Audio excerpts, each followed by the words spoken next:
Ito na ang part 19 ng Hadjen. Pero bago tayo magsimula, huwag kalimutang mag-like, share, at subscribe. Tara at simulan na natin. Sa nakaraang kabanata, inimbitahan ni Hong Yuamon ang tagapangasiwa ng Internal Enlightenment Facility na si So Yeon-sim para sa isang pribadong hapunan sa Spring Flower Pavilion. Layunin niyang kumbansihin ito na makipagtulungan sa kanyang plano laban kay Sorayang, ang ikatlong batang Panginoon, hindi sa pamamagitan ng direktang pag-atake, kundi sa mastusong pamamaraan, ang paggamit ng tagasilbi ni Sorayang, si Anghua, bilang especially iya. Ngunit tinanggihan ni So Yeon-sim ang alok. Ipinaliwanag niya na ang kanilang organisasyon ay kilala sa pagiging walang kinikilingan at hindi maaaring makialam sa mga usaping politikal, lalo na tungkol sa pagpili ng susunod na tagapagmana ng trono. Maisla ng posisyon namin, sabi ni So Yeon-sim habang maingat na iniinom ang tsaa. Hindi kami maaaring sumuporta sa kahit sinong kandidato nang hindi nalalagay sa panganib ang reputasyon ng aming institusyon. Ngunit hindi papayag si Hong Yuamon na matapos ang usapan ng hindi naaayon sa kanyang plano. Sa isang iglap, dinala niya sa usapan ang Green Turtle Four-Leaf Clover, ang halamang gamot na hinahanap ni So Yeon-sim. Nang matapos ang ilang sandaling katahimikan, nagsalita si So Yeon-sim, napakabigat ng iyong hinihingi, Hong Yuamon. Hindi ko basta-basta maitataya ang aming prinsipyo kapalit ng kahit ano, kahit pa ang napakahalagang halaman na iyan. Humigpit ang hawak ni Hong Yuamon sa kanyang tasa, inis sa pagtanggi ni So Yeon-sim. Huwag kang magsinungaling, So Yeon-sim. Alam kong may kakayahan kang magdesisyon kung gugustuhin mo. Kung ayaw mong gamitin si Anghua, magpadala ka ng ibang tao, isang mapagkakatiwalaan mo. Ang mahalaga, kailangan kong malaman ang galaw ni Sorayang. Bagamat naroon ang bahid ng pag-aalinlangan sa mukha ni So Yeon-sim, nagpatuloy siya sa pagtanggi. Ang problema, Yuamon, ay hindi ko alam kung mapagkakatiwalaan ko si Anghua o sino mang ipapadala. Hindi ko lubos kilala ang kanyang ugali o motibo. Sa isang maling hakbang, baka mas mapahamak tayo kaysa makinabang. Sa galit, nagpatuloy si Hong Yuamon, So Yeon-sim, alam ko na kaya mong gawin ang kahit ano basta't desidido ka. Hindi makapagsalita si So Yeon-sim, nanginginig sa biglaang pagputok ng emosyon ni Hong Yuamon. Alam niyang delikado ang kalagayan nila ngayon, at kahit gaano pa kalaki ang alok, hindi niya alam kung kakayanin niyang sumugal sa isang planong maaaring makasira ng kanyang reputasyon at posisyon sa organisasyon. Hindi na nakapagtimpi si Hong Yuamon at muli siyang nagsalita, tama na ang mga alibay mo. Silence means yes, tama. Kaya tatanggapin kung oo ang sagot mo. Tapos na ang negosasyon na ito, So Yeon-sim. Hindi na ako magtatanong ulit. Nang ibabaw ang katahimikan sa silid, at bagamat hindi nagsalita si So Yeon-sim, alam nilang pareho na naitatak ang kasunduan. Kasabay ng mabigat na desisyon na kanyang pinili, bumalik si Hong Yuamon sa kanyang upuan, ngayon ay mas kalmado. Naiwan si So Yeon-sim na nag-iisip, walang ibang pagpipilian kundi ang sundin ang mga utos ni Hong Yuamon, kahit pa ito'y laban sa kanyang sariling prinsipyo. Sa kanyang isipan, ang tanong lamang ay kung paano niya maisasakatuparan ang mapanganib na plano ng hindi nasasayra ang kanilang samahan, o ang kanyang sariling pagkatao. Nang biglang may nagsalita mula sa likod ng pintuan, isang tinig na magaspang ngunit puno ng pilyong tono, gaano katagal pa kayong iinom gamit yang mga lumang baso nyo? Ito ay ang ikatlong batang Panginoon, na hindi napigilan ng mga gwardya. Nagulat ang dalawang naroon sa loob, si Hong Yuamon at So Yeon-sim, nang bumungad siya pagbukas ng pintuan, ang kanyang presensya ay tila isang malakas na hangin na nagbuga sa kanilang tahimik na usapan. Nakangisi si Hadjen habang nagpatuloy, nauubusan na ako ng pasensya. Mumurahing alak lang ang meron ako, pero malinis naman ang mga basong dala ko. Sa unang tingin, tila nagbibiro lamang siya, ngunit dama sa kanyang tinig ang tensyon, na tila sinasabing mas maganda ang alok na dala niya. Hindi inaasahan ni So Yeon-sim ang pagdating nito. Bagamat sanay siya sa mga biglaang pangyayari, ang presensya ng batang Panginoon ay hindi isang bagay na inaasahan niya. Samantala, si Hong Yuamon ay nanlilisik ang mga mata, halatang nagagalit sa hindi inaasahang pagsulpot nito. Hindi niya lubos maisip kung paano nito nalaman ang kanilang lihim na pagkikita at higit sa lahat, kung paano siya nakarating dito nang hindi nasusundan o napansin ng mga gwardya. Mapagbirong tanong ni Hajen, habang nilalapit ang sarili sa mesa kung saan nakaupo sina Hong Yeo-mon at So Yeon-sim, ano, itutuloy mo ba yang pag-inom sa luma at maruming baso na yan? O sasamahan mo akong uminom? Tahimik si Hong Yeo-mon, nanginginig sa galit at pag-aalala. Alam niyang nasa delikadong sitwasyon siya, lalo na't hindi niya sigurado kung alam nito ang detalye ng kanilang usapan. Isa pa, ang pagdalo ng batang Panginoon sa kanilang tagpuan ay maaring makasira sa kanyang mga plano. Ngunit sa kabila nito, hindi siya makahanap ng tamang mga salita upang magpaliwanag. Samantala, si Hajen ay lumingon kay So Yeon-sim, ang tagapangasiwa na tila naging estatwa sa gulat. Nagpatuloy si Hajen sa kanyang mapaglarong tono, nahirapan akong hanapin ka, tagapangasiwa. Kanina ko pa iniisip kung saan ka nagpunta. Yun pala, nandito ka lang sa lugar na ito na may magandang tanawin. Mabilis namang kumilos si So Yeon-sim. Kalmado siyang yumuko at formal na nagbigay galang, bumati sa ikatlong batang Panginoon, pagbati, ikatlong batang Panginoon. Ikinalulugod kong makita kayo rito. Ngunit iniwasan ni Hajen ang formalidad, ang kanyang mga mata ay kumikislap sa mapaglarong paraan. Hindi na kailangan ng ganyang klaseng pagbati sa harap ko, So Yeon-sim, sabi ni Hajen, tumatayo ng tuwid na parang hari ng kanyang sariling mundo. Hindi ako komportable kapag masyadong formal. Uminom na lang tayo ng parang magkakaibigan. Napilitang tumugon si So Yeon-sim, kahit ramdam niya ang hindi komportableng sitwasyon. Alam niyang hindi basta-basta maaaring tanggihan ang dalawang batang Panginoon sa harap niya, kaya napuno siya ng pag-aalala. Sino nga ba ang mag-aakalang makikita nila ang batang Panginoon sa ganitong sitwasyon? Samantala, si Hong Yeo-mon ay nanatiling tahimik, ngunit ang kanyang puot ay nag-aapoy na sa loob. Alam niyang kailangan niyang mag-isip ng mabilis, hindi niya kayang masira ang lahat ng kanyang pinaghirapan dahil lamang sa biglaang pagdating nito. Ngunit paano siya makakahanap ng paraan upang makaalis sa sitwasyong ito? Nagtama ang mga mata ni Hajen at Hong Yeo-mon. Sa loob ng mga sandaling iyon, naramdaman ni Hong Yeo-mon na may alam ito, ngunit hindi pa niya sigurado kung gaano kalalim ang kaalaman nito. Nang sumiklab ang galit ni Hong Yeo-mon, halos mabasag ang kanyang tinig sa lakas ng sigaw. Ano bang ginagawa ng mga gwardya? Bulyo niya. Mahigpit kong ipinag-utos na walang sino man ang papapasukin dahil may mahalaga akong bisita. Ang kanyang mukha ay namumula sa galit habang itinuturo ang mga gwardya na tila nawala ng saysay ang kanilang tungkulin. Ngunit kalmado lang na sumagot si Hajen, walang bakas ng pagkabahala sa kanyang mga kilos. Narito ako para hanapin ang tagapangasiwa ng facility, sabi niya, nagtataglay ng bahagyang ngiti sa labi, kaya't kumalma ka lang. Hindi ito nakapagpakalma kay Hong Yeo-mon, sa halip, mas lalo siyang nagalit at nagsalita ng mas malakas, anong ginagawa mo rito, ikatlong kapatid. Ang kanyang mga mata ay nagliliyab sa galit at inis. Nag-uusap pa kami ng tagapangasiwa ng facility. Hindi mo ba naiisip na nakakawalang galang ang bigla kang pumasok at putulin ang aming usapan?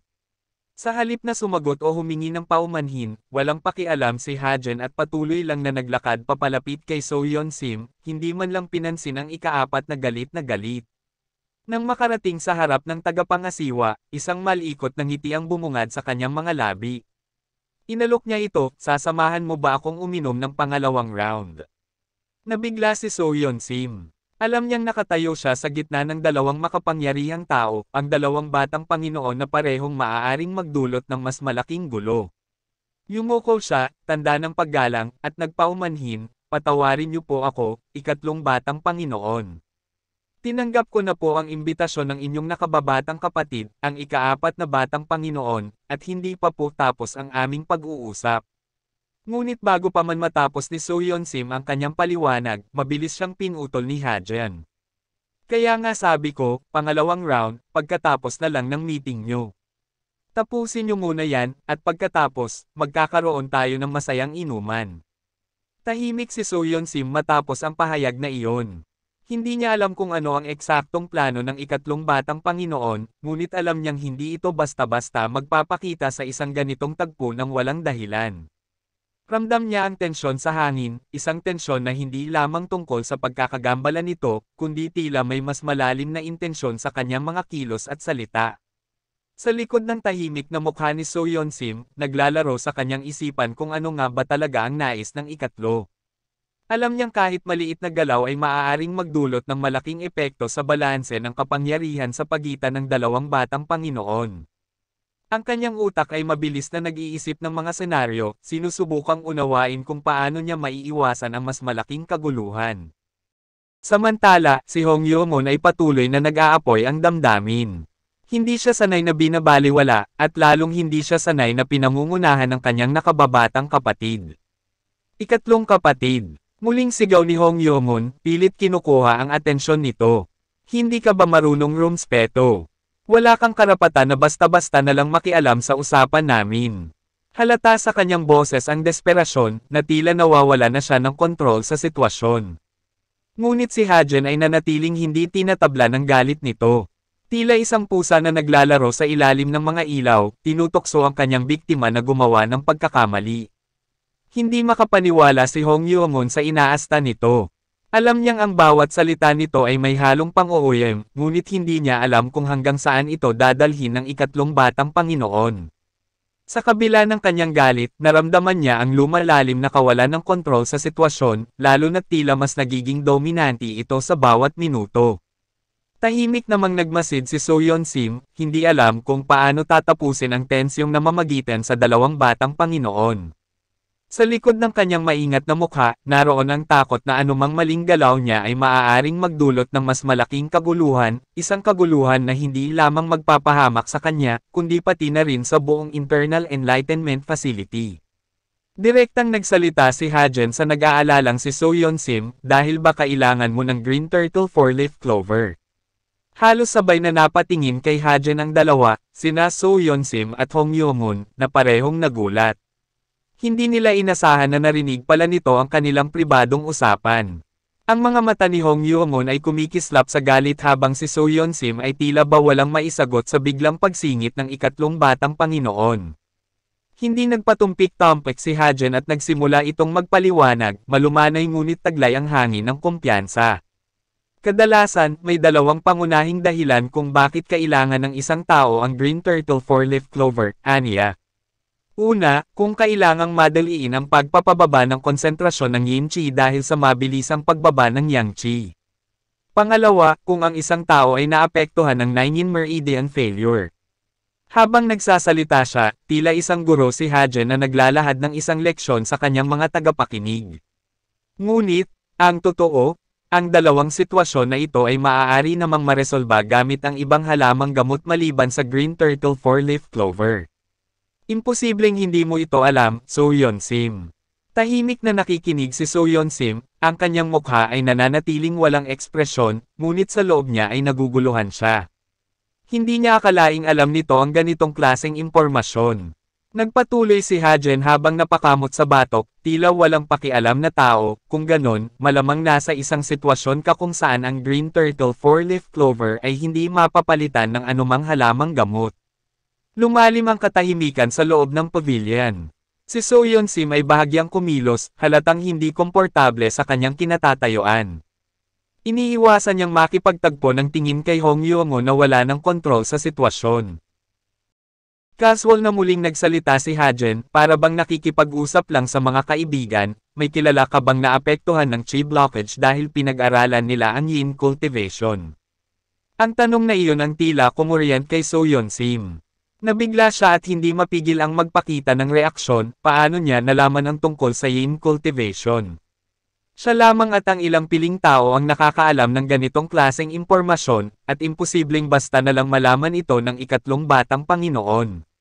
Lihim niyang piniga ang kanyang mga kamay, sinusubukang pigilan ang panginginig. Nagulat ka ba? Tumawa si Hajen ng malumanay. Hindi ko sinasadyang marinig ang inyong usapan, tagapangasiwa. Alam kong hindi ka basta-basta humihingi ng tulong, lalo na kung tungkol sa Green Turtle 4-leaf clover, kung walang mabigat na dahilan. Hindi pa rin makapagsalita si So Yeon-sim. Sa loob-loob niya, pilit niyang pinoproseso ang mga nangyayari. Totoo ang lahat ng sinabi ng ikatlong batang Panginoon. Ngunit palaisipan kung paano niya ito nahinuha sa kakaunting impormasyon na narinig niya. Isa pa, ang mga impormasyon na ito ay sadyang sensitibo. Napatitig na lamang si So Yeon-sim kay Hajen, tila isang agile ang handang umatake. Nararamdaman niyang nasa maselang sitwasyon siya ngayon, ang bawat salita niya ay maaaring magbigay ng mas marami pang impormasyon sa ikatlong batang Panginoon, na tila may mas alam pa kaysa sa inaakala nila. Samantala, si Hong Yoo-moon ay mas lalong nagagalit. Alam niyang habang tumatagal ang pag-uusap na ito, mas lalo niyang nawawala ang kanyang kapangyarihan at impluwensya sa usapan. Sa kabila ng galit, naramdaman niyang ang bawat hakbang ni Sorayang ay sumisira sa kanyang plano. Kailangang kumilos siya, at mabilis, bago nito tuluyang maagaw ang bentahe. Ngunit si Hajen, tila hindi alintana ang tensyon sa paligid, ay casual na umupo sa mesa nila, na para bang wala siyang ibang iniisip kundi ang pagkain sa harap niya. Inilapag niya ang soro mula sa balikat, na agad namang kumain sa hapag.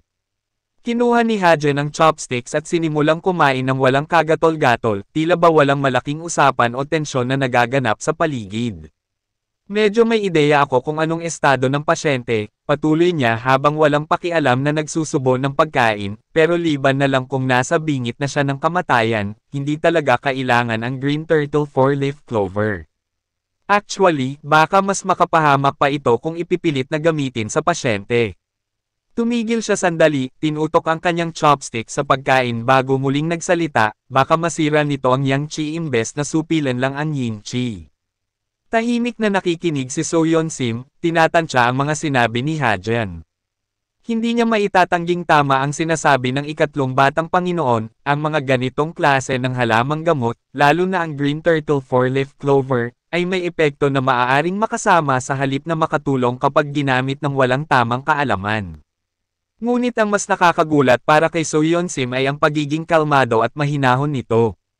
Hindi ito ang Sorayang na kilala niya noon, ang batang Panginoon na kilala sa kanyang impulsibong ugali at pagiging arrogant. Dagdag pa ni Hajen, alam kong nag-aalala ka dahil concerned ka para sa pasyente. Pero hindi mo na kailangang magpakahirap o magsakripisyo para lang makuha ang halamang gamot na yon.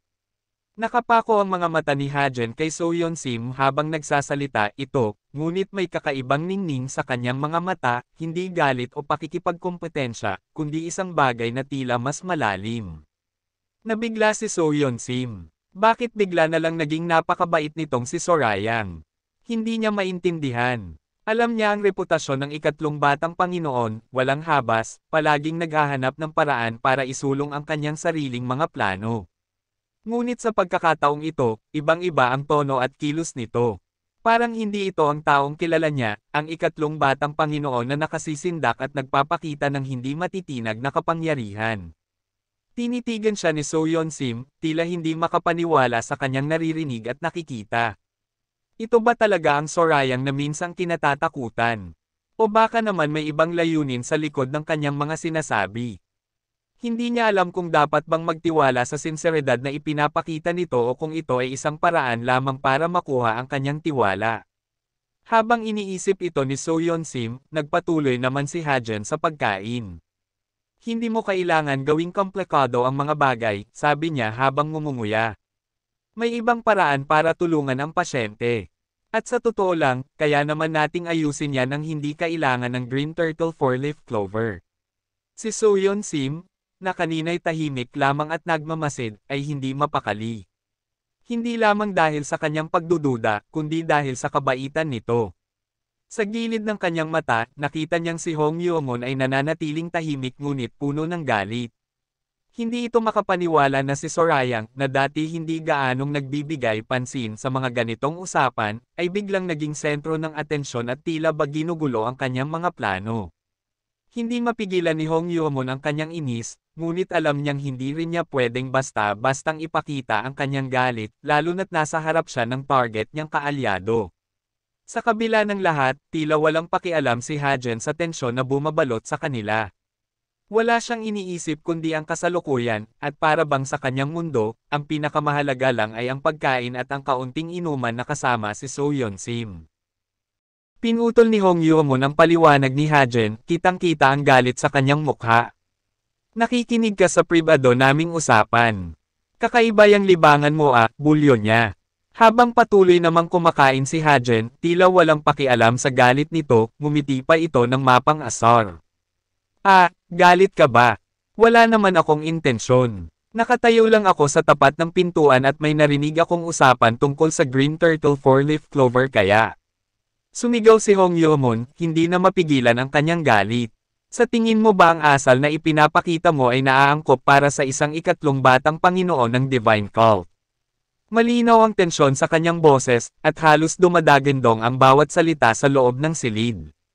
Biglang binagsak ni Hajen ang kanyang chopstick sa mesa, ang tunog nito'y tila isang babala. Tumigil siya sa pagkain at diretsyong tumitig kay Hong Yomon. Tama ba ang narinig ko? Sinabi mo bang ang inaasal ko ay hindi naaangkop para sa ikatlong batang Panginoon? Umangat ang kilay ni Hajen, at sa boses niya, ramdam ang mapanlibak na tono.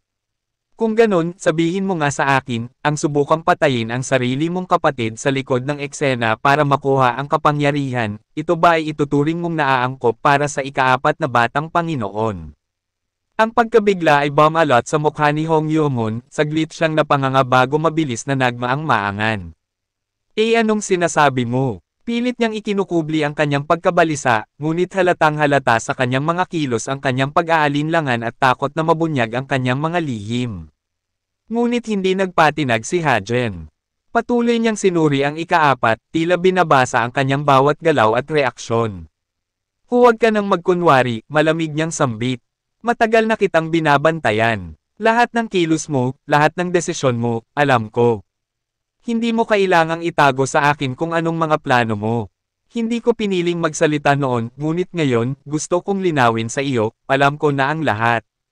Natigilan si Hong Yomon. Alam niyang hindi na niya may tatawid ang kanyang mga kasinungalingan, ngunit pilit pa rin siyang naghahanap ng paraan upang makaiwas. Hindi ko alam ang pinagsasasabi mo, bulong niya, subalit halatang nanginginig ang kanyang boses. Lumingon si Hajen kay So Yeon-sim na tahimik lang sa tabi, hindi alam kung paano tutugon. Alam niyang napasok siya sa isang sitwasyon na mas delikado kaysa sa kanyang inaasahan. Ang tensyon sa pagitan ng dalawang batang Panginoon ay tila isang bombang handang sumabog sa kahit anong sandali. Bumalik si Hajen sa kanyang pagkain, para bang walang nangyaring mabigat na pag-uusap. Sa kanya sinabi, nagtatanong ka ba dahil di mo talaga alam? O nagmamaang-maangan ka lang? Kung hindi mo alam, ibig sabihin isa kang hanggal na ni hindi kayang kontrolin ang mga tauhan mo. Pero kung alam mo na at nagkukunwari ka lang, lalo mo lang pinagmumuka ang sarili mo na masama at tuso. Huminto siya sandali, ngunit ang kanyang mga mata ay hindi umaalis mula kay Hong Yomon, tila nagmamasid kung paano nito tatanggapin ang bawat sinabi niya. Dugtong pa ni Hajen, nauunawaan ko naman kung bakit ka nagkakaganito. Pero hindi ba't masyado ng kalabisan ang ginawa mo, lalo na't idinamay mo pa ang pinakabatang disipulo.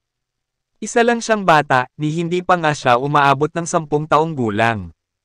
Anong klaseng tao ang kayang saktan ang isang inosenteng bata?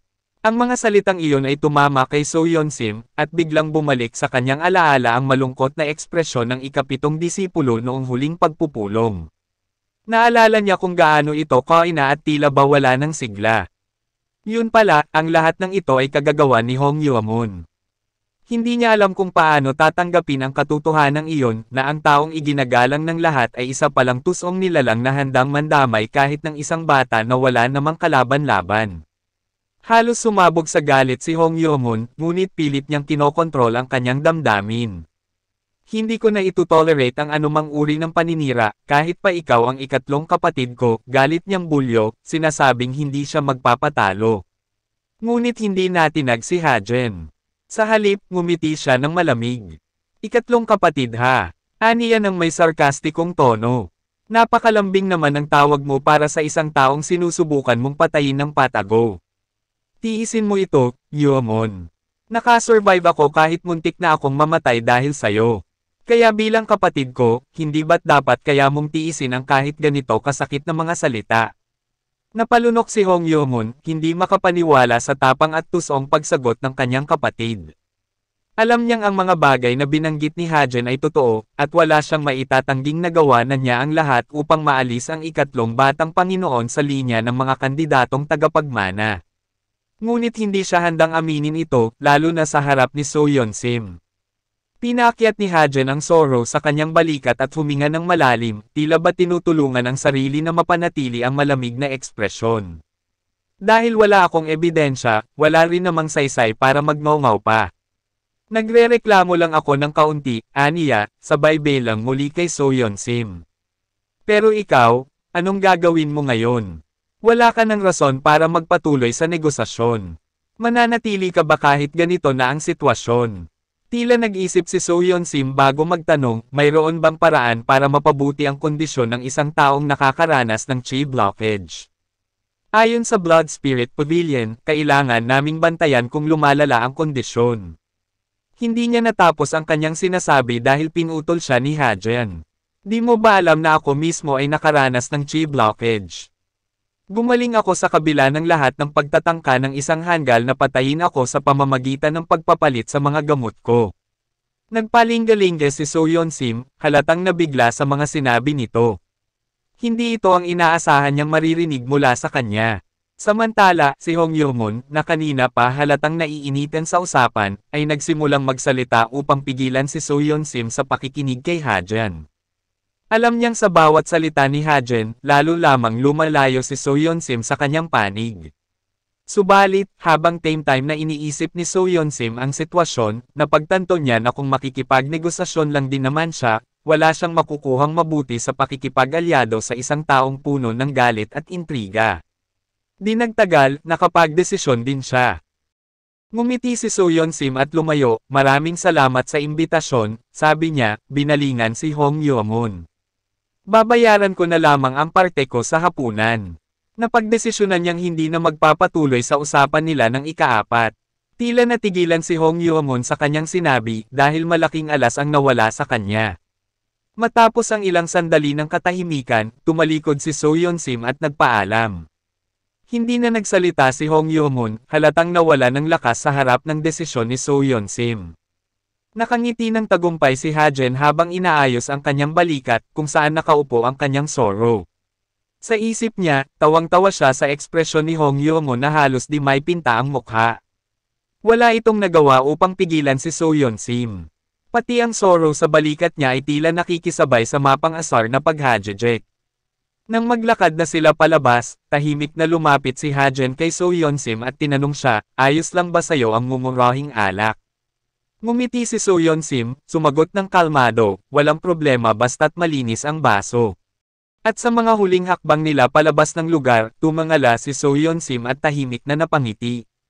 Alam niyang mas mabuti ang kanyang naging desisyon, lumayo sa mga taong walang tunay na malasakit at pumili ng bagong landas kasama ang taong maaaring makatulong sa kanya. Naiwan si Hong Yeo-moon sa loob ng silid, ang kanyang mga kamaoy mahigpit na nakatikom. Bigla namang pumasok si Shin Wei, ang manggagamot na kasabwat niya, halatang balisa. Agad itong yumuko at humingi ng tawad sa ika-4 na batang Panginoon. Patawarin mo ako, hindi ko inaasahan na darating siya. Hindi kumikibo si Hong Yeo-moon at nanatiling nakatalikod kay Shin Wei. Sa ilalim ng kanyang galit, nagtataka siya kung gaano katagal nang naririnig ni Hajen ang kanilang pinag-uusapan. Gaano nakatagal nakikinig ang ikatlong batang Panginoon? Malamig niyang tanong, pilit na pinipigilan ang pagngangalit ng kanyang boses. Bigla na lang siyang dumating, hindi namin siya napigilan, sagot ni Shin Wei, halatang kinakabahan. Alam niyang mali ang lahat ng nangyari, sa isang iglap, ang kanilang plano ay nagkapira-piraso. Tila baga mas lalong nanigas ang mga balikat ni Hong Yeo-moon. Hindi niya tinapunan ng tingin ang kanyang kasabwat, bagkos ay malalim siyang nag-isip. Wala na akong pagpipilian ngayong nasira na ang plano, sabi niya sa mababang tono, na animoy may pinipigilang galit. Kailangan nating gawin ito, tayo mismo. Napatigil si Shin Wei, napakunot ang noo at litong nagtanong, ha? Tayo, anong ibig mong sabihin? Humarap si Hong Yeo-moon, nanlilisik ang kanyang mga mata, at makikita sa kanyang mukha ang hindi mapigil ang puot. Hindi niya ginusto na siya mismo ang direktang makialam sa plano, ngunit sa pagkakataong ito, wala na siyang ibang pagpipilian.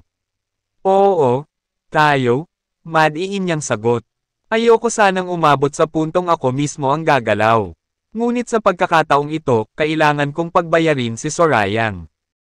Pinilit niyang ikubli ang kanyang pagkasuklam, ngunit hindi na iyon may tatago sa mga tumitinding emosyon na bumabalot sa kanya. Para sa paghihirap at pamamahiya na dinulot niya sa akin. Hindi ko siya basta palalampasan.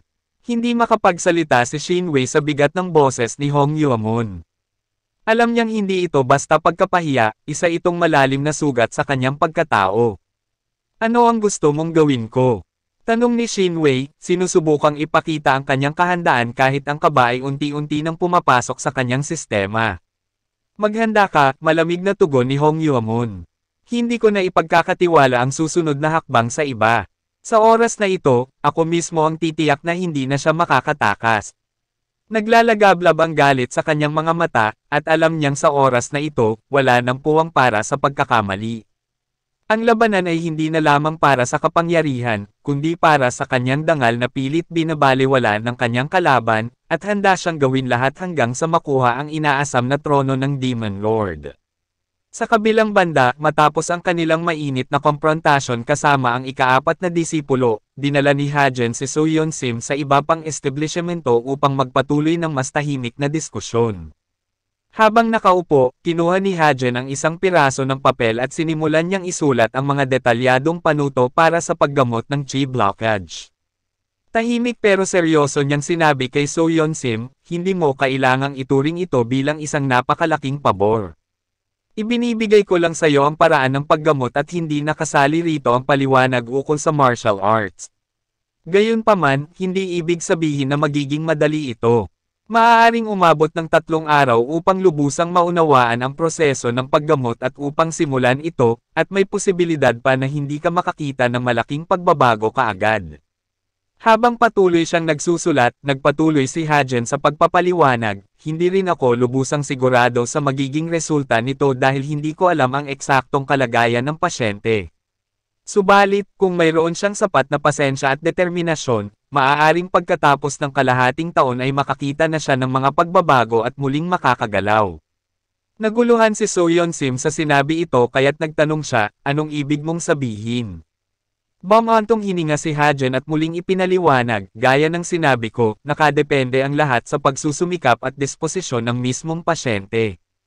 Kung hindi ganoon kalala ang kanyang kondisyon at may kakayahan o talento siya, may posibilidad na makabalik siya sa normal na paggalaw pagkatapos ng 6 na buwan. Pero tandaan, ang proseso ay hindi magiging madali. Napaisip si So Yeon-sim. Alam niyang ang kalahating taon ay isang mahabang panahon, ngunit ikinumpara niya ito sa mga doktor ng Blood Spirit Pavilion, na wala man lang ni isang makapagmungkahi kung paano gamutin ang pasyente. Pagkaraan ng ilang sandali, buo na ang kanyang pasya. Dahil ikaw ang nagsabi, isasantabi ko na ang mga pag-aalangan ko, sabi niya ng may seryosong tono. Desidido na siyang ituloy ito, ngunit alam niya rin na hindi ito kawang-gawa lamang. Handa na siya sa anumang kapalit na maaaring hilingin ng ikatlong batang Panginoon. Nagbago ang aura ni Ha-Jen, at naging mas seryoso rin ang kanyang tingin. Alam niyang may mahalagang katanungan na paparating. Hindi nga siya nagkamali. Diretso ang tanong ni So Yeon-sim, ano ang kailangan mo mula sa akin bilang kapalit? Habang patuloy sa pagsusulat si Ha-Jen ng mga panuto, tiningnan niya si So Yeon-sim ng seryoso matapos marinig ang tanong nito. Tahimik siyang huminto sa ginagawa at tumingin ng diretso sa mga mata ni So Yeon-sim, na halatang hindi komportable sa kasalukuyang sitwasyon. Alam niyang darating ang puntong ito, ang usapan ukol sa kapalit. Samantala, sa tahanan ng ikatlong batang Panginoon, matapos ang buong maghapon ng trabaho, kakatapos lang maglinis ni Ang Hwa ng buong bakuran.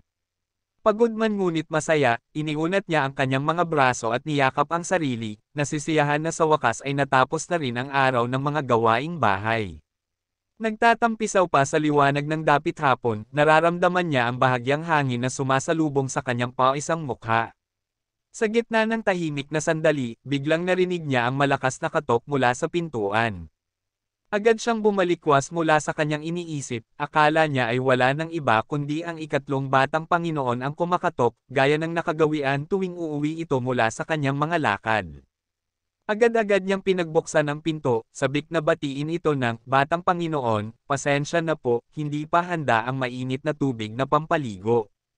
Bigyan niyo lang ako ng kaunting. Ngunit natigilan siya sa gitna ng kanyang sinasabi. Hindi ang batang Panginoon ang sumalubong sa kanya. Sa halip, isang hindi kilalang bisita ang nakatayo sa harapan niya, si Shin Wei, ang manggagamot na inutusan ni Hong Yumun para isakatuparan ang kanilang masamang plano. Malamig na sabi ni Shin Wei, hindi mo dapat basta-basta pinagbubuksan ng pinto ang kahit sino, lalo na kung hindi ka sigurado kung sino ang kumakatok, ang mga mata nito'y nagliliyab. Dagdag pa niya, maaaring ibang tao ang dumating, isang taong hindi mo inaasahan. Ano kaya ang gagawin ni Shin Wei sa tagasilbi ng ikatlong batang Panginoon na si Ang Hua? At ano kaya ang hihilinging kapalit si Hajen mula sa tagapangasiwa ng Internal Enlightenment Facility na si So Yeon Sim? Abangan sa susunod na kabanata.